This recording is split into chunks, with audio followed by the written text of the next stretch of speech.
televisi berita mengenai narkoba. Ya.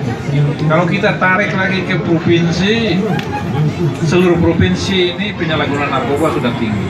Ya. Termasuk di Papua ini, khususnya Papua Barat, kita sudah menduduki ranking 29 dari 34 provinsi di Indonesia. Jadi memang sudah serius untuk penyalahgunaan narkoba di Papua Barat ini ya.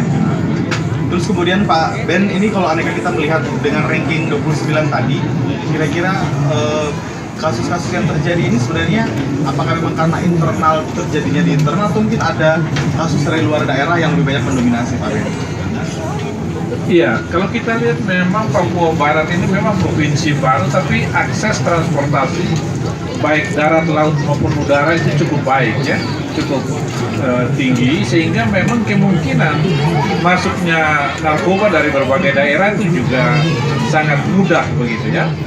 Apalagi khususnya di kota Sorong.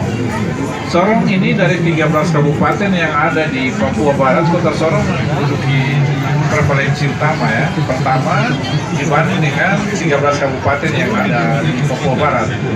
Karena memang kota Sorong ini merupakan kota yang merupakan pintu masuk untuk daerah Papua Barat, kemudian merupakan daerah pertumbuhan ekonomi yang bagus. Kemudian juga yang berikut, dia memang cukup maju ya, dan juga penduduknya sangat heterogen. Jadi memang memberikan ruang untuk banyak sekali kemungkinan masuknya narkoba ya, dari berbagai akses. Dari kasus narkoba yang terjadi, tadi dikatakan ini lebih banyak didominasi transportasi apa ini Pak Ben? Apakah udara ataupun laut yang lebih banyak mendominasi? Kalau kita punya hasil survei memang laut yang banyak ya. Jadi laut itu kurang lebih ada 70% ya. Cukup mudah berarti Pak Ben ya? Cukup mudah ya berarti ya? Iya. Kemudian dari udara, dari pelabuhan udara itu sekitar 22. Selebihnya itu dari transportasi darat dan sebagainya. Jadi memang yang masuk banyak memang laut. Oke. Pak Ben, untuk kasus narkoba sendiri yang terjadi di wilayah Papua Barat, jenis apa yang paling banyak ataupun kedapatan produk-produk narkoba tersebut? Ya, hasil mapping kita memang kita lihat yang paling banyak di Papua Barat ini, termasuk kota Sorong, yang paling banyak itu ganja. Ya. Kemudian sabu, kemudian ekstasi, ya, kemudian yang lain-lain. Tapi yang paling banyak ini dominasi ini 3, ya, ganja, sabu, dan ekstasi. Baik, dan pendengar dimanapun Anda berada, kami masih akan terus menemani Anda dalam dialog kita di malam hari ini, kurang lebih 60 menit ke depan. Dan perlu kami informasikan bahwa tadi kita sedang berbincang dengan Dr. Andes Beni Patiasina, Kepala BNN Papua Barat.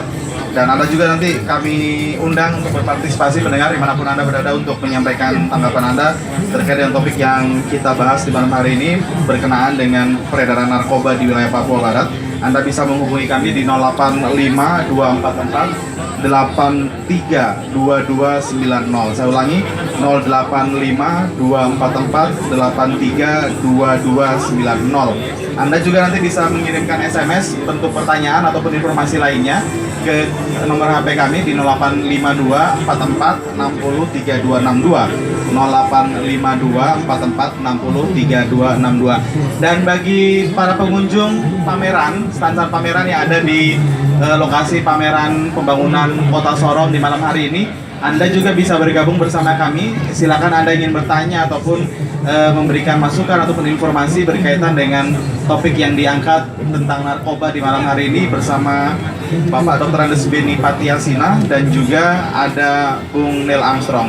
Sekarang sebelum pendengar saya mengajak Anda nanti, saya akan ke Bung Neil Armstrong. Ini Bung Neil sebagai pimpinan lembaga yang concern selama ini melihat Kota Sorong yang tadi dikatakan bahwa sudah masuk red zone begitu istilahnya. Tanggapan Anda seperti apa, Bung Neil? Iya, sebagaimana tadi disampaikan oleh Bapak Kepala BNNP Papua Barat bahwa ranking Papua Barat berada di urutan 29 ya. Sedangkan untuk di Papua Barat sendiri, Kota Sorong berada di ranking pertama ya untuk kasus penyalahgunaan narkoba di Papua Barat. Jadi ini merupakan suatu tanggung jawab kita bersama ya, baik pemerintah, aparat penegak hukum maupun masyarakat dan organisasi yang bergerak di bidang anti narkoba mempunyai tanggung jawab yang sangat besar untuk bagaimana sempit gerak dari peredaran gelap narkoba itu sendiri maupun menekan penyalahgunaan narkoba di Kota Sorong, sehingga langkah Granat sendiri sesuai dengan program strategis kami dari tahun ke tahun sering kita lakukan dalam hal sosialisasi, begitupun juga dalam hal membantu aparat penegak hukum dalam bidang investigasi. Kami selalu melakukan operasi bersama Satuan Narkoba Polres Sorong untuk memberikan informasi tentang indikasi peredaran gelap narkoba, baik di jalur yang tadi disampaikan bahwa kepala badan yang sangat banyak masuknya melalui laut. Itu pun juga kami tempatkan beberapa anggota kami di kota-kota yang dianggap rawan.